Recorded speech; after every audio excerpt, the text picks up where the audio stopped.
Here's another work in progress video that I'm doing for my sci-fi junkyard scene, which I've started a little bit more, I think, than a year ago, and unfortunately it got abandoned for like a year or so.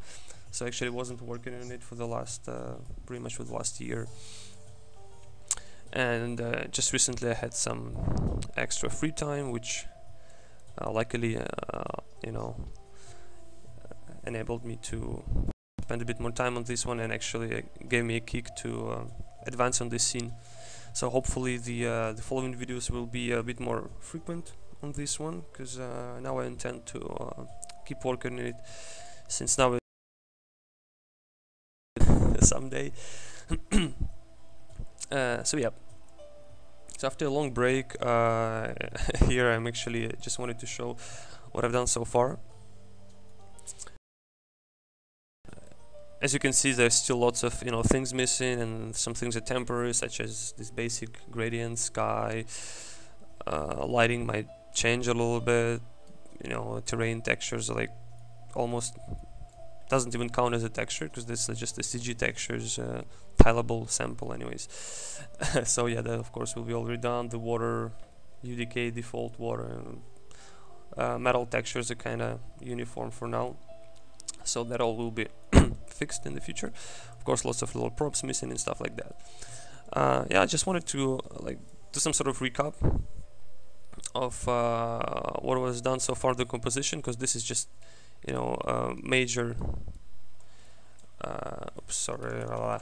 major shape layout. So I done most of my large and mid-scale building meshes, to build this rubble and stuff, and they enabled me to build the the main composition and everything that allowed me then to play a little bit with the lighting, the part of composition, of course, and kind of gives me a better picture of of what I might have in the end with this scene.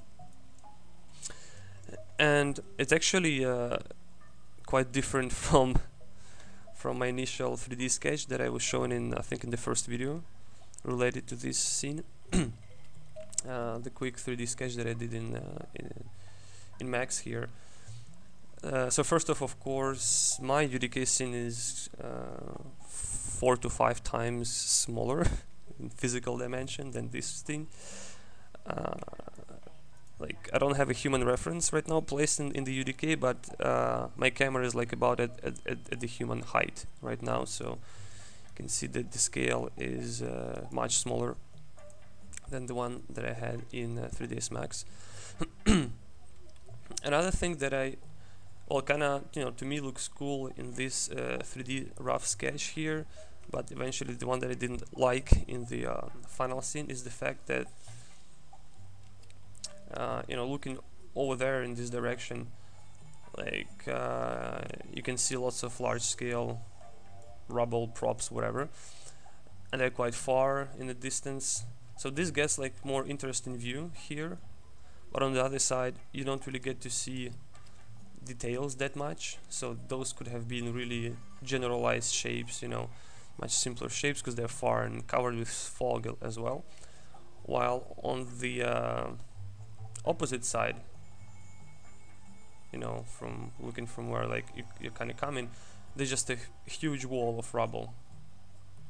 So it's basically almost like really open, really far view on one side, and then quite close wall of stuff right above you on the other side. So in here, first off, even though I still kind of start in this smaller, more claustrophobic, more closed space, just to get the contrast of shadow here and light in front of you. But still, when you come out, these elements are not too far, so you can still see some details of those textures and smaller details. So they're not super huge and super far. On the other side, of course, this mass is kind of closer to you still, but I still thought I gave it a little bit more breathing room on this side here. So it's not just a huge wall of rubble, you know, we actually have some something in distance, something in distance seen through this gap here, you know, with some light touching it while have everything else in shadow around it. This is more like just, you know, the part of that wall of rubble close to you kind of concept that I had here. Yeah, but it's not too long.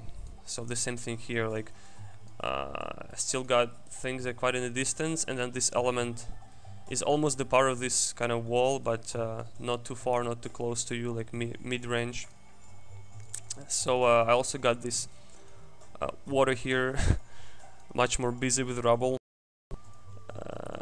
While here I thought it was kind of a little bit more boring, you know, just water, even though I intended to have something in it, but you know, not like major elements that would really be significant. So here it's different now. So there's not like, you know, just islands with rubble. There's like smaller islands, but you still have rubble and large scale elements in between. And planning to add some little, you know, puddles of water on the terrain here and there, so it will look like more, I don't know, you know, like a swamp area or something, or like islands everywhere with like little channels or kind of mini lakes in between. Yep, so that's major composition changes that I had so far. I also wanted to mention a few mistakes which I did a while ago, pretty much one year ago, when starting to work on this scene, and that mistakes are mainly the reason why I kind of abandoned the scene for a while. Is because, you know, when I couldn't find more efficient or less time-consuming ways to build the scene, you know, I kind of get less motivated, so I was looking as an excuse to do something else, and stopped working on this scene. So yeah, some of these mistakes are quite like obvious. I don't know, I usually tend not to do them, and somehow while working on this scene, maybe because it was like really a large one, I did those. Is that I started, you know, by doing relatively smaller scale meshes, such as this one. I think this mesh was the same as this one, were one of the first ones that I did for the scene. So, you know, the kind of relatively more detailed, you know, more little things. So the less generalized shapes intended to be placed quite close to the viewer, and things like that. And eventually I was doing one after another. I did one like that, some other meshes, you know, the same kind of level of detail. And overall, you know, they didn't help me to start building this scene, because they were quite specific. Like, I cannot use this type of mesh, you know, to build all these mountains of stuff around here. So it's kind of doing them one by one, and just, okay, need, I don't know, some broken wing, then okay, some broken engine, etc. Those didn't allow me to jump in and start blocking out the scene overall. So I kind of chose the wrong scale of objects to do first. I had to choose some much larger scale objects first, and then going from larger scale to smaller scale objects afterwards. Yeah, also I didn't think of you know, main building material of the scene, something that allows you to quickly build up large shapes of, in this case, of rubble. And then, you know, and you can put some more detailed meshes on top of those generic rough shapes, you know. And I'll show in a few moments what I mean. So eventually I had to go back and actually look through various references and things, and all those cool concepts out there available on the internet. And I came up with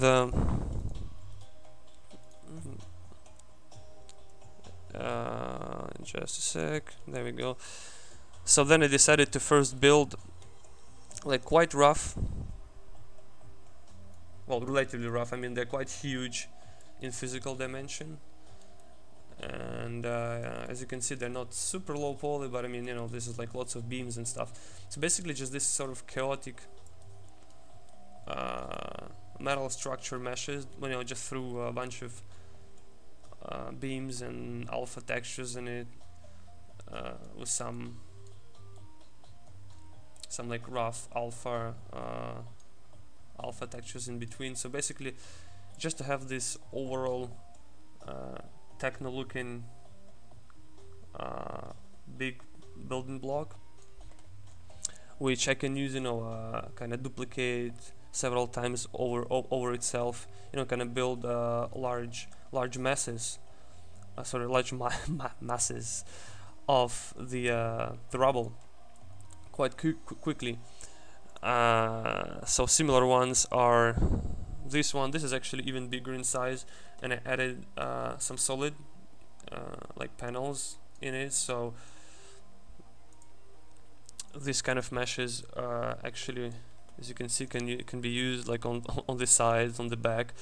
So you see there's like no more than these two meshes, which are pretty much the same mesh cloned 2 times, but kind of allowed to build real quick some shape of, you know, some damaged, old, broken, whatever technological thingy. And yeah, so we kind of don't spend lots of time. You can reuse the same mesh over and over again, because they're a little bit like, you know, organical edge and just beams sticking out on all the sides. Same as here.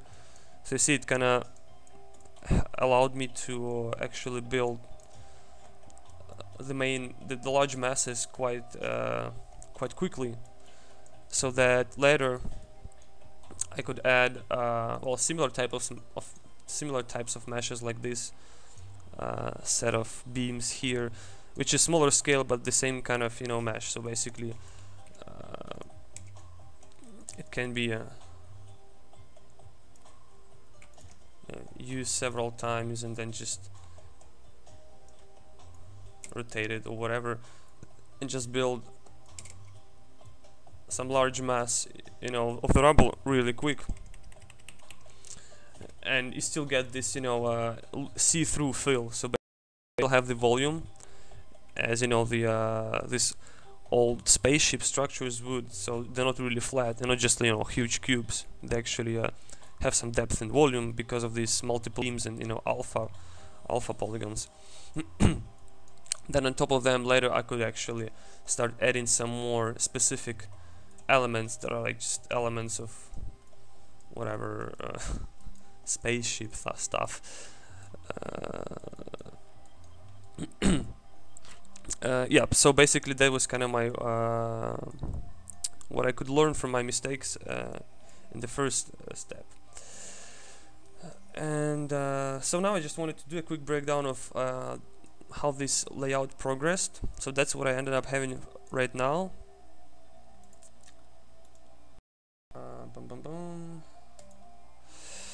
But actually doing those large-scale generic meshes that I just talked about, like these large sets of, you know, beams and grids, actually allowed me, as you can see here, this scene is built only out of, I think, 2 different meshes, which is, one is the one that I just shown previously, like this large piece of rubble, but with you know, some opaqueness in it, and one is this more much more transparent looking piece of rubble.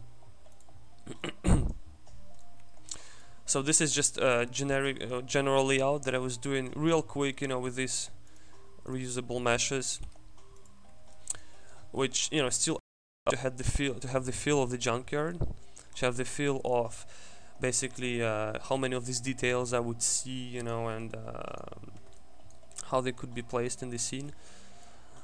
And I could real quick just build overall masses, you know, put them on top of each other, you know, even though there's just two different meshes, and of course it's quite simple and primitive, but it gives the idea right away, you know, of how the scene could be, how things can be placed, and gives you the feel of the those kind of aged, damaged metal structures right away. So it's better than using, you know, cubes and triangles and stuff. something that I was using in this case, which is okay because it was a rough layout. But then actually that's what I had difficulties with, is trying to translate these solid meshes, which is really easy to use when you want to fill up the scene really fast, because they're just huge cubes and cylinders and they're opaque, so they fill up the space real quick. While once you have these transparent elements, kind of gets, I think, a little bit more tricky. So yeah, that was the first stage of the layout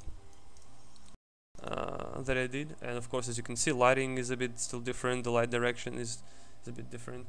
So that was adjusting, that was adjusted as I was going. Later on, I added, I started replacing some of those rough generic meshes with refined meshes.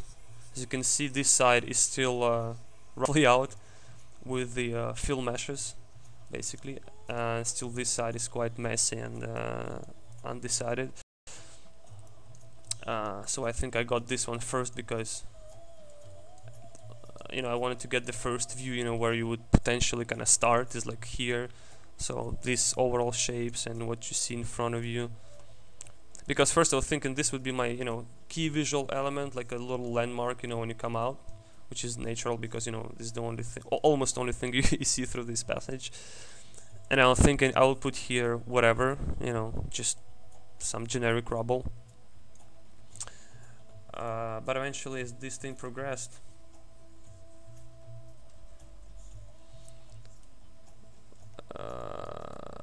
I got this shape here, so it's kind of became a secondary landmark, or the second landmark, pretty much, as we come out. So we can now see this point of interest, the one over here.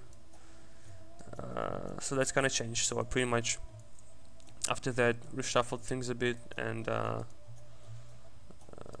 course refined this side and added different elements behind. And eventually it ended up with with this scene. So yep, that's roughly what I wanted to mention. And yeah, so hopefully sometime soon I could be able to start posting next work in progress updates more frequently.